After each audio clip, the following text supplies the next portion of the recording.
Afternoon, everyone, and welcome to today's press conference. If you would like a question today, please use the raise hand feature on Zoom, and we'll try to get round to as many of you as we can.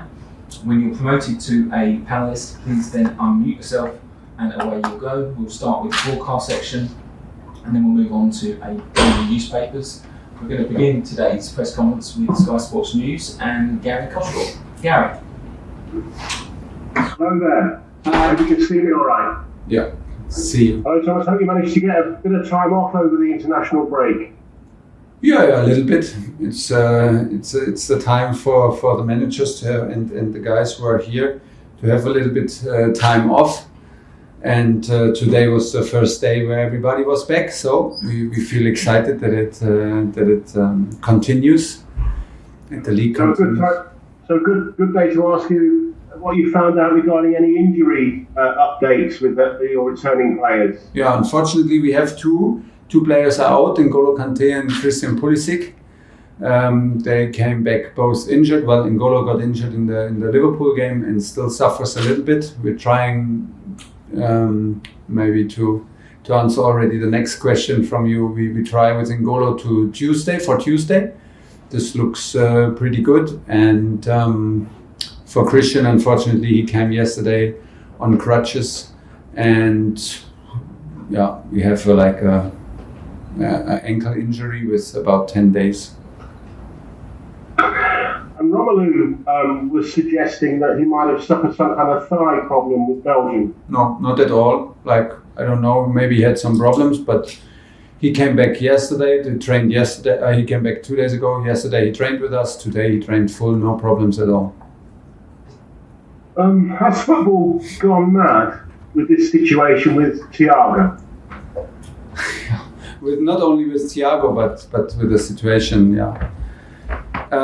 Maybe not football, but the world itself is not. It's not the same with traveling and travel restrictions. If you try to go in a national break, myself home to my country, or I bring people like my family over, it's not the same anymore. It gets more and more complicated. Yeah, of course, the clubs want their players to play, the national teams as well, and and the players want to also to play. Don't forget it, and still, if it ends up in a situation where players cannot play for the national team and then should be maybe suspended in their league, that does not help nobody. That makes no sense, not for the fans and not for the football and not for the national team and not for the clubs. So. Yeah, I don't know. Me personally, I think maybe it could be a solution that we move the games from the red listed countries to green listed countries, like we did with the UEFA Champions League. I mean, we played in Romania, we played in Sevilla, so this was a solution where games could be played. So maybe we can find a solution like this. And right now, Thiago is not out; he's not officially out. The chairman is still in negotiations. I'm waiting for the final decision. For me, it's enough if I get the final decision tomorrow. We will take the latest decisions tomorrow morning, and we have still hope that he can play. On a happier note, and finally from me, you've managed to get Saul in. Mm-hmm. Can you tell me how difficult a deal that was to do and what your role in it was? And also, do you hope you're impressive enough that you're a force to make it permanent at the end of the season? Well, this is the second step. Then we have the chance, which is good, and now it's on us and on the player, and we can get to know each other very, very in details and see if this is a good fit. As you know, we agreed for Billy Gilmore to go to Norwich to have more minutes on the highest levels. He was our fourth midfielder last season. Now with the COVID situation, since a long time, and the Euros and the Copa America, I personally was a bit concerned to go into the season with only Jorginho, Matteo and N'Golo. Not because of lack of quality or character. I'm the happiest coach that I can be. To have these three guys, but in terms of it is a bit unpredictable. We have a Club World Cup to play in December. There are many games to come, and nobody knows exactly. And once most of the time, normally 2 of the 3 guys always play. Once you have one injured, once you have one suspended, you already are in danger to overload players. So when we were looking, not desperately, but we were looking for alternatives, and Saul is on the radar from Chelsea many years. I know the player since many years. I was fighting in some other clubs for the players, it was never possible. So when the situation was in the very end that it is possible to have a loan, we were excited about it. I think he's exactly the type of profile that we can need to also give Jorginho and N'Golo sometimes the break they need. He is a good fit with Matteo, with Jorginho and N'Golo. He has the ability to very strategic player. He has a good passing ability. He has a lot of volume. I think is a good fit when he comes from a tough club, and that's why I'm absolutely happy. We have not the biggest squad in terms of numbers. We can just feel it now when we miss like 2 players. We already end up in thinking about who is in the squad tomorrow, who makes it in the 18th. But we have a strong squad in terms of quality and character, and I'm very happy that Saul is now a big part of it. Moose, talk sport. Thanks, Adrian. I've just got 3 questions, Thomas, if that's okay. The first one about Thiago.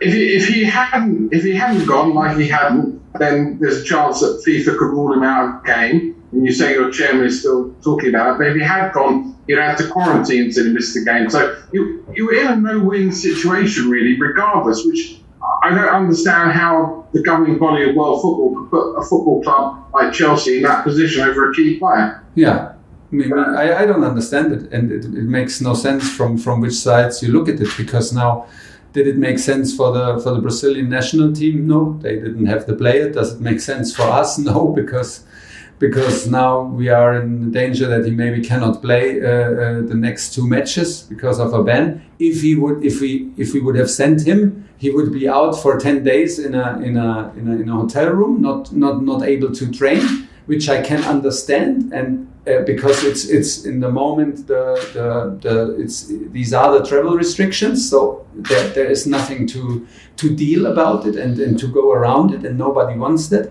So these solutions where we end up right now in these discussions, I don't know if any fan or anybody who's involved in this game can really understand the positive effect of it. There is simply none. So, like I said, the chairman is still in negotiations, and I'm still hoping and positive, and he is not out yet officially.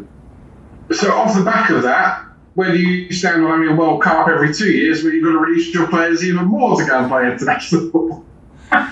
I just read some headlines. I don't even know about the idea behind, and before I comment on it, I would love to give everybody the chance to explain how and why. I think in the moment it's very hard for every club to accept after Euros, after Copa America, so quickly these international breaks with 3 matches for the players. It's very hard to accept, because in the end people want to see the top players on the pitch. If we increase only the games, that will not happen in the end, that we see always top performances. So that is not for the benefit of the game.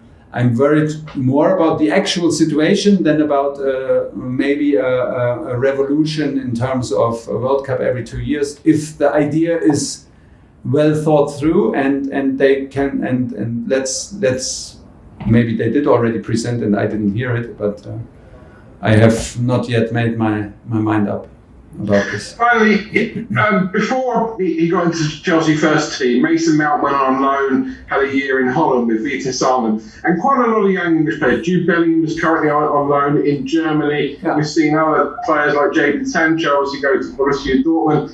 And I'm just wondering what it is, especially about the Bundesliga, which is a good grounding, a good teaching ground for young English players to go and learn how to play football and then come back and be superstars maybe within the English national team.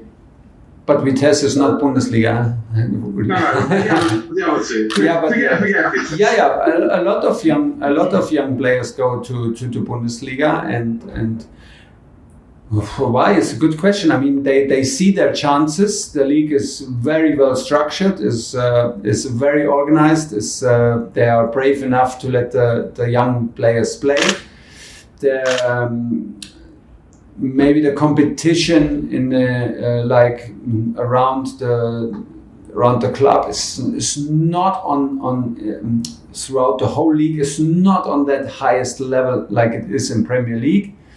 So this is what you're more or less looking for when you give a player on loan. A well-structured club, a good structured league, reliable in communication, reliable in what they demand from performance.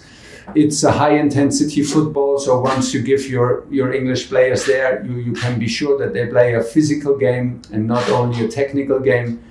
But in the end, everybody needs to find his own path, and everybody needs to find his own, adapt to his own solutions and to his own situation. You cannot say go there, go to Vitesse, go to Borussia, and then you will end up back in Premier League. Sometimes it can be the good choice to stay and fight your way through. Sometimes it can be a good choice, like you mentioned. I think if you have the mentality, if you have the quality, if you are relentless enough, if you really mean it, and with a little bit, with the amount of luck that everybody needs, you will make your way, no matter how. And yeah. Thank you, Moose. John Southwood, 5 Live. Thomas, what's the state of the squad? You mentioned there you've only had them all back really today. Yeah. How difficult is that to prepare for a game when you've only had the group together for one day? Yeah, we don't do it for the first time, but it still feels a bit awkward. It's demanding because normally you build up a feeling also for your group and for your players, what they need, what they don't need, and you navigate through a week like this. Once you have your group of 6-7 players here for 2 weeks, and you only play in a very little group, you fill it up a little bit with academy guys if they are here. So now yesterday and today the building was more and more full, and today was the first day. It's not the first. We did it. Everybody did it. It's not the nicest situation because you lack the feeling and you lack the rhythm. Everybody comes from a very demanding trip, very demanding games, different style of playing, different experiences. So yeah, but in the end, once we enter the meeting room today and watch video sequences from us and from Aston Villa, I demand full focus and full motivation. This is what we're up to. We play on the highest level. We play for Chelsea. And when you arrive on a Friday morning, no matter if you're tired, accept it. No matter how distracted, how tough your trip was, accept it. Be focused and be fully motivated. This is how I felt the team today on the training pitch. We pushed them, not to give any wrong impression that we still are like, that we are still too soft and still talking about too much about how difficult this is. This is now the obstacle to overcome. This is the challenge for tomorrow. We want to be on our highest level, and we will not accept any excuses from us.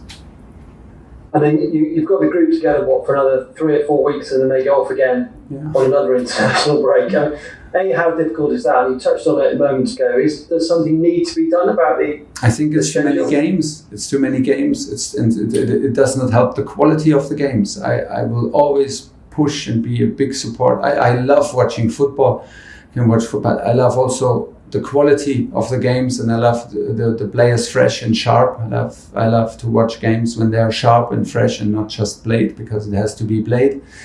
And in the moment, for me, it is development over the last years. Then they come a Nations League, was like in between. They played a Nations League and made it even like even another competition out of it. So, but in my personal opinion, that does not help the quality, and that is not what people love about the game, the pure amount of games. So I don't know how, but it should be a compromise. It should be found a compromise to have I don't know, less games and higher quality to protect the players, nothing else. And just finally for me, Cristiano Ronaldo, I think will probably make his debut at some stage tomorrow for Manchester United. What kind of impact do you think he's going to have for them, and do you think he can now push them to be serious title contenders? They were before. Actually, for me, they were before, because they had a fantastic transfer window and they were a super hard team to play against and to beat in the last season. They were close to win the European trophy. They were so close in the league, the second place. So they were already, because they became stronger even before the arrival of Cristiano Ronaldo. Now Cristiano arrives, he will get a lot of attention. There will be a lot of focus. Obviously, you ask me about it, which is fair enough. I think he will have a huge impact. Why? Because he's a champion. He's a true champion, and he has proved on any level and any year that he can perform on outstanding levels. And don't forget, he will not just, we will now check the minutes and the assists and the goals that he delivers, but he will have an impact every day onto the group. This is what we also look for, and what we have when we buy players, bring in players. They bring a new spirit. If you have guys like Trevor Chalobah, like Saul, like Romelu Lukaku, they are new in the group, they are fresh, they are hungry, and when players like this arrive in a club, it lifts everybody up, because he's a huge example. He leads by example, Cristiano, and makes things more complicated for us, but very, very exciting, and we will not change our ambitions because of that. Last question in the broadcast section, Olivia PLP. Hi Thomas. Hi. I just want to ask you a question about Timo Werner. He hasn't started either of the 2 games since Lukaku came in, had a good international break with Germany. Do you think we're going to see him alongside Romelu Lukaku soon, and do you think that sort of striker will complement Timo Werner's game? Yeah, absolutely. Yes to all your questions. I am sure that we will find games and solutions where we play with both of them. I think we did already and play with double strikers, and Timo and Romelu can be a good fit together. Timo loves to play around a reference up front, and Romelu is clearly our reference up front if he plays alone as a double striker, a tall and physical player. So but the most important is that he finds his rhythm, finds his confidence, finds his joy, and makes his point and makes his way into the team. That the players are in charge to take their position, to fight for their position, and once they have it, to not give it away. And that's where we are. We are very happy that he scored. We're very happy that he played, and from here on we go. We have, like I said, a squad where we are not too many players, but we have players with high quality and high ambition, and Timo is clearly a guy that we count on, and that is absolutely necessary that we have him on high level, and he can be decisive for us. Thank you very much.